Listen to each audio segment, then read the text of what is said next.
Trauma ബോണ്ടിങ്ങിനെ കുറിച്ചിട്ട് നമ്മൾ മുന്നേ ഒരു വീഡിയോ ചെയ്തിട്ടുണ്ടായിരുന്നു അല്ലേ? വാട്ട് ഈസ് ട്രോമ ബോണ്ടിങ്, എന്തൊക്കെയാണ് അതിൻ്റെ പ്രശ്നങ്ങൾ, എങ്ങനെയൊക്കെ നമുക്ക് അതിൽ നിന്ന് ഒഴിവാകാം എന്നൊക്കെ കുറിച്ച് നമ്മൾ പല വീഡിയോസും ചെയ്തിട്ടുണ്ടായിരുന്നു. പക്ഷേ ട്രോമ ബോണ്ടിങ്ങിൻ്റെ ഒരു പ്രശ്നം, നമ്മൾ അതിൽ വരുന്ന സയൻസ് അല്ലെങ്കിൽ ലക്ഷണങ്ങൾ പല വ്യക്തികൾക്കും പല രീതിയിലായിരിക്കും കേട്ടോ. എനിക്ക് ബാധിച്ച പോലെ ആയിരിക്കില്ല നിങ്ങൾക്ക് ഉണ്ടായിരിക്കുക, അല്ലെങ്കിൽ നമ്മൾക്കുള്ള പോലെ ആയിരിക്കില്ല വേറൊരു വ്യക്തിക്ക് ഉണ്ടായിരിക്കുക.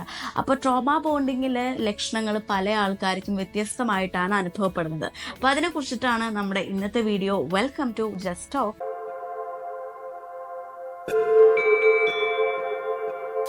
അപ്പോൾ ട്രോമ ബോണ്ടിങ്ങിൽ വരുന്ന കുറച്ച് കോമൺ ആയിട്ടുള്ള കുറച്ച് കാര്യങ്ങൾ നമുക്ക് പറയാം. കോമൺ ആയിട്ട് എന്തൊക്കെ ലക്ഷണങ്ങളാണ് കണ്ടുവരുന്നത്, മൊത്തത്തിൽ എടുത്തു നോക്കുമ്പോൾ കോമൺ ആയിട്ട് വരുന്ന കുറച്ച് ലക്ഷണങ്ങൾ നോക്കാം. ഒന്നാമത്തെ കാര്യം എന്ന് പറയുന്നത്, ഈ ടോക്സിക് ആയിട്ടുള്ള വ്യക്തിയുമായിട്ട് അല്ലെങ്കിൽ അബ്യൂസ് ചെയ്യുന്ന വ്യക്തിയുമായിട്ട് നമുക്ക് നല്ല രീതിക്ക് ഒരു ഡിപ്പെൻഡൻസ് ഉണ്ടാകാൻ ചാൻസ് ഉണ്ട്. ഒന്നില്ലെങ്കിൽ ഫിനാൻഷ്യലി ആയിരിക്കാം, അല്ലാന്നുണ്ടെങ്കിൽ ഇമോഷണലി ആയിരിക്കാം. ഈ രണ്ട് രീതിക്കും നമ്മൾ ഡിപ്പെൻഡ് ചെയ്തിട്ടുള്ള ഒരു വ്യക്തിയാണെന്നുണ്ടെങ്കിൽ അയാളെ വിട്ടുപോരാൻ നമുക്ക് നല്ല രീതിക്ക് ബുദ്ധിമുട്ടുണ്ടായിരിക്കും. വിടണം, അല്ലെങ്കിൽ ആ റിലേഷൻഷിപ്പ് മോശമാണ്, നമ്മൾ നല്ല രീതിക്കല്ല പോകുന്നത്, ഹെൽത്തി അല്ല എന്നൊക്കെ നമുക്ക് നല്ല ബോധ്യം ഉണ്ടെന്നുണ്ടെങ്കിലും ഇത്തരത്തിൽ നമ്മൾ നല്ല രീതിക്ക് ഡിപ്പെൻഡ് ചെയ്തിരിക്കുന്ന, ഫിനാൻഷ്യലി ഇമോഷണലി ഡിപ്പെൻഡ് ആയിരിക്കുന്ന ഒരു സിറ്റുവേഷനിൽ നമുക്ക് അവരിൽ നിന്ന് വിട്ടുവരാൻ നല്ല രീതിക്ക് ബുദ്ധിമുട്ടുണ്ടായിരിക്കും. അല്ലാന്നുണ്ടെങ്കിൽ ഇമോഷണലി നമുക്ക് ഡിഫെൻഡ് ചെയ്യാൻ ബുദ്ധിമുട്ടുള്ള ഒത്തിരി പേരുണ്ടായിരിക്കും. നമുക്കറിയാം അത് മോശമാണെന്നുള്ളത്, പക്ഷെ നമുക്ക് തുറന്നു പറയാനും അത് ഡിഫെൻഡ് ചെയ്തിട്ട് ആ റിലേഷൻഷിപ്പിൽ നിന്ന് പുറത്തേക്ക് വരാനും നല്ല രീതിക്ക് ബുദ്ധിമുട്ടുള്ളവരാണെന്നുണ്ടെങ്കിൽ ഒരിക്കലും ആ റിലേഷൻഷിപ്പിൽ നമുക്ക് പുറത്തു വരാൻ പറ്റില്ല. നമ്മൾ ഒരു ടോക്സിക് ആയിട്ടുള്ള വ്യക്തിയുമായിട്ട് ആ റിലേഷൻഷിപ്പിൽ ഇരിക്കുന്നത്, അല്ലെങ്കിൽ നമ്മൾ ട്രോമ ബോണ്ടിങ്ങിലാണെന്നുള്ളത് നമ്മളെക്കാൾ കൂടുതൽ ആദ്യം മനസ്സിലാവുന്നത് നമ്മളുടെ ഒരു ഫ്രണ്ട്ഷിപ്പിലുള്ള, അല്ലെങ്കിൽ നമ്മുടെ ഒരു ഫ്രണ്ട് സോണിലുള്ള ആൾക്കാർക്കായിരിക്കും, അല്ലെങ്കിൽ നമ്മുടെ ഏറ്റവും അടുത്ത ഫാമിലിക്കായിരിക്കും. എന്തായാലും നമ്മുടെ ഏറ്റവും അടുത്ത സർക്കിൾ എന്ന് പറയുന്നത് നമ്മുടെ ഫ്രണ്ട്സ് ആൻഡ് ഫാമിലിയാണ് അല്ലേ?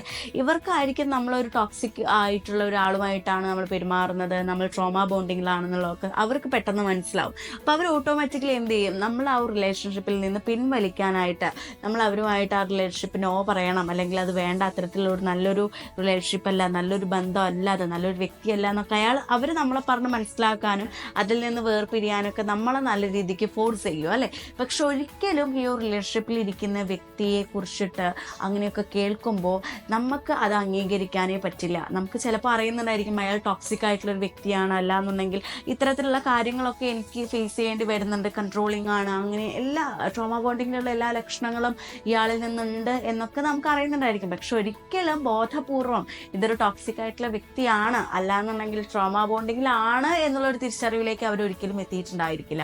അപ്പോഴും അവർ ചിന്തിക്കുക എന്താണ്, ഇല്ല, എൻ്റെ പാർട്ട്ണർ നല്ലൊരു വ്യക്തിയാണ്, നിങ്ങൾക്ക് എന്തോ തെറ്റിദ്ധാരണ സംഭവിച്ചിരിക്കുകയാണ്, അല്ലെങ്കിൽ നിങ്ങൾ ഞങ്ങളുടെ റിലേഷൻഷിപ്പിന് അൺസപ്പോർട്ടീവായിട്ട് നിൽക്കുകയാണ്, സപ്പോർട്ട് ചെയ്യാത്തതാണ് ഇതിനുള്ളൊക്കെ വിഷയം, നിങ്ങൾ എന്തൊക്കെയോ തെറ്റിദ്ധരിച്ചിരിക്കുകയാണ് ഞങ്ങളുടെ റിലേഷൻഷിപ്പിനെ കുറിച്ചിട്ട്, അല്ലെങ്കിൽ ആ ഒരു വ്യക്തിയെ കുറിച്ചിട്ട്. നല്ല വ്യക്തിയാണെന്ന് പറഞ്ഞിട്ട് നമ്മളെപ്പോഴും എന്താണ് ചെയ്യുക, ന്യായീകരിക്കുക മാത്രമാണ് ചെയ്യുക. ഒരിക്കലും അവരിങ്ങനെയൊക്കെയാണെന്നൊരു തേർഡ് പേഴ്സൺ നമ്മളടുത്ത് വന്ന് പറഞ്ഞു കഴിഞ്ഞാൽ ഒരിക്കലും നമ്മൾ അംഗീകരിക്കില്ല. നമുക്ക് എത്രയൊക്കെ കൊട്ട് കിട്ടിയാലും നമ്മൾ അംഗീകരിക്കില്ല എന്ന് വേണം പറയാനായിട്ട്.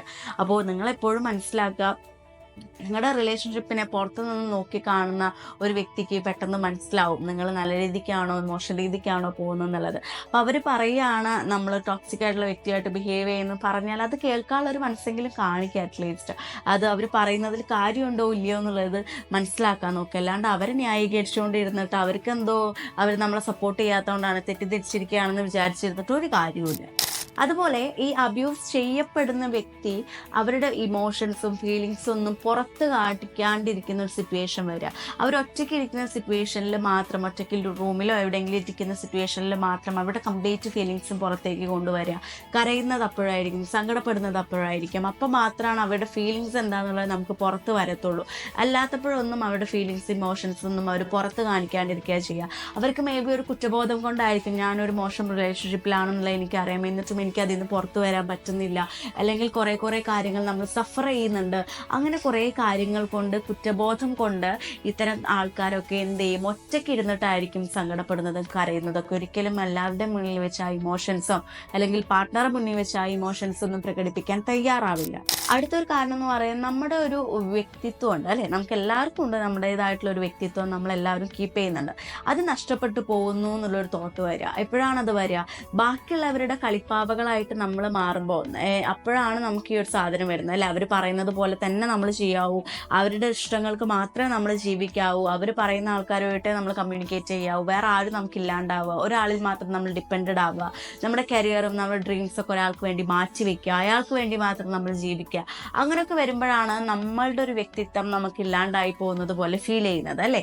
അപ്പോൾ ഇങ്ങനെയൊക്കെ തന്നെയാണ് ടോക്സിക് ആയിട്ടുള്ള പീപ്പിൾസ് എപ്പോഴും അവർക്ക് വേണ്ടിയിട്ട് നമ്മളെ മാറ്റിയെടുക്കാനായിട്ടാണ് നോക്കുക.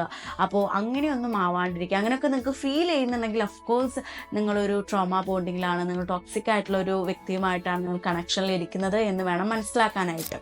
മറ്റൊരു കാര്യം എന്ന് പറയുന്നത്, നിങ്ങൾക്ക് വിട്ടുപോകാൻ മടി വരുന്നത്, അല്ലെങ്കിൽ ആ ഒരു ഓപ്പോസിറ്റ് നിൽക്കുന്ന ഒരു വ്യക്തി ടോക്സിക് ആണെന്ന് അറിഞ്ഞിട്ടും നിങ്ങൾക്ക് വിട്ടുപോകാൻ മടി വരുന്നത് എന്തുകൊണ്ടാണെന്ന് വെച്ചാൽ, നിങ്ങൾ ഒറ്റപ്പെട്ടു പോവോ എന്നുള്ളൊരു കൺഫ്യൂഷൻ കൊണ്ടാണ്. നിങ്ങൾക്ക് വേറെ ആരും ഇല്ലാണ്ടായി പോവോ, ഒറ്റപ്പെട്ടു പോവോ, ഇപ്പോൾ ആ വ്യക്തി തരുന്ന സന്തോഷങ്ങളൊക്കെ എനിക്ക് വിലപ്പെട്ടതാണല്ലോ, അല്ലെങ്കിൽ ഒത്തിരി നെഗറ്റീവ് കാര്യങ്ങളുണ്ടെങ്കിൽ കുറച്ച് നല്ല കാര്യങ്ങളുണ്ട്, അതൊക്കെ ഇനി വേറൊരാൾക്കും എനിക്ക് തരാൻ പറ്റാണ്ടാവോ എന്നൊക്കെയുള്ള കൺഫ്യൂഷൻസ് കാരണമാണ് നമ്മൾ അയാളെ വിട്ടു പോകാണ്ടിരിക്കുന്നത്.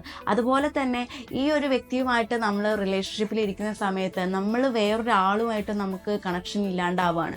അതായത് നമുക്ക് ഫാമിലിയായിട്ട് നല്ല രീതിക്ക് ടൈം സ്പെൻഡ് ചെയ്യാൻ പറ്റുന്നില്ല, മറ്റു ഫ്രണ്ട്സിനായിട്ട് കണക്ട് ചെയ്യാൻ പറ്റുന്നില്ല, ഹാങ് ഔട്ട് ചെയ്യാൻ പറ്റുന്നില്ല, ടൈം സ്പെൻഡ് ചെയ്യാൻ പറ്റുന്നില്ല, ആ ഒരു ഫണ്ണില്ല, ആ ഒരു എൻജോയ്മെൻ്റ് ഇല്ല. ഇതൊക്കെ ഇല്ലാണ്ടായി പോയിട്ട് നിങ്ങളും ആ ഒരു വ്യക്തിയും മാത്രമായിട്ട് നിങ്ങളുടെ ഒരു വേൾഡ് മാറുകയാണ്, നിങ്ങളുടെ സറൗണ്ടിങ്സിൽ മറ്റാരില്ലാത്തൊരവസ്ഥ. അതൊന്ന് ആലോചിച്ച് നോക്കുക. അങ്ങനെയൊക്കെ ആവുന്ന ഒരു റിലേഷൻഷിപ്പിലാണ് നിങ്ങൾ ഇരിക്കുന്നതെങ്കിൽ നിങ്ങൾ ഓഫ് കോഴ്സ് നിങ്ങൾ ആ ഒരു വ്യക്തിയെ മാറ്റിപ്പിടിക്കേണ്ട സമയമായിരിക്കുകയാണ്. അല്ലാന്നുണ്ടെങ്കിൽ ആ വ്യക്തിയിൽ നിന്ന് വരേണ്ട സമയമായിരിക്കുകയാണ്.